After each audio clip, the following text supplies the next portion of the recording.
Bonjour, je m'appelle David Saurin, je suis thérapeute par la méditation, psychopraticien et professeur de méditation.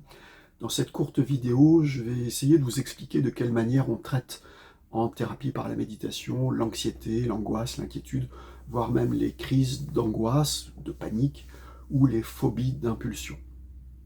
Dans un premier temps, on va avoir besoin de faire connaissance.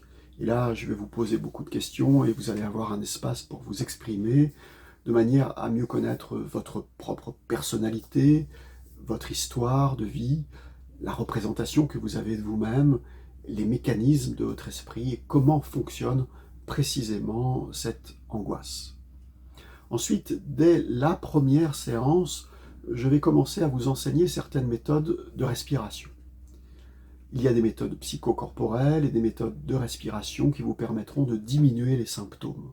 Donc on va commencer par ça, par diminuer les symptômes de l'angoisse, de la crise d'anxiété ou de panique, etc. Ensuite, dès les premières séances, je vais vous enseigner la méditation. Par des méditations simples dans un premier temps, puis de plus en plus élaborées, je vais vous indiquer comment, par vous-même, apprendre à dompter votre esprit, à être moins stressé et à prendre un peu de distance par rapport à vos pensées. Ce qui vous amènera plus tard à moins croire vos pensées anxieuses, à moins y adhérer, à moins être envahi et piloté par votre anxiété, finalement. Donc, ces méthodes méditatives vont être accompagnées d'introspection.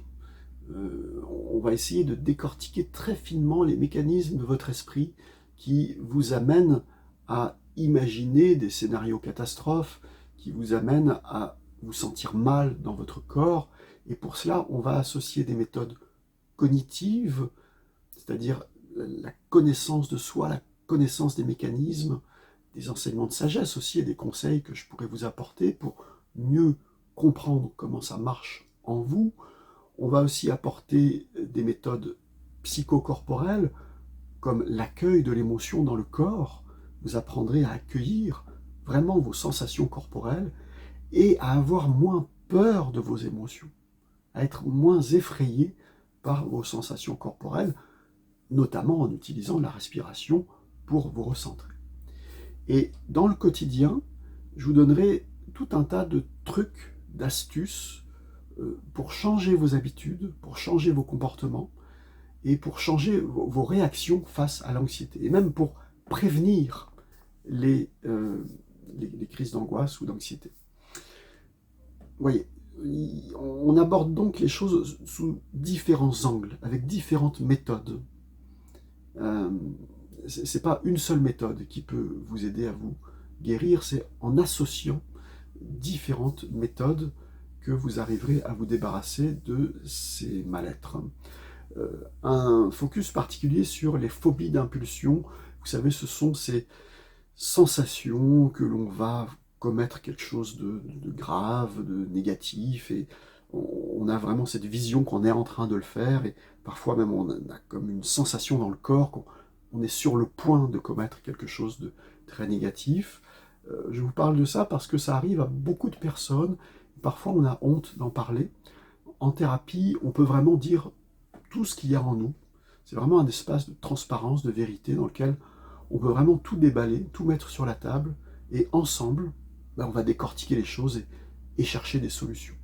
Les phobies d'impulsion, ça se soigne très très bien par la méditation. En quelques mois, voire même en quelques semaines, parfois, ça disparaît. On connaît vraiment très très bien ce genre de choses.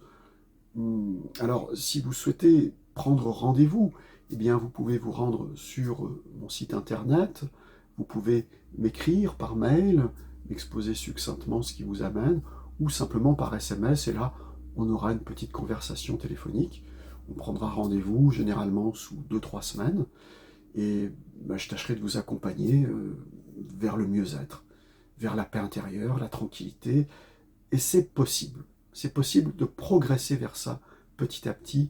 Il n'y a pas de cas désespéré. Je vous encourage vraiment à faire cette démarche. Ça en vaut vraiment la peine.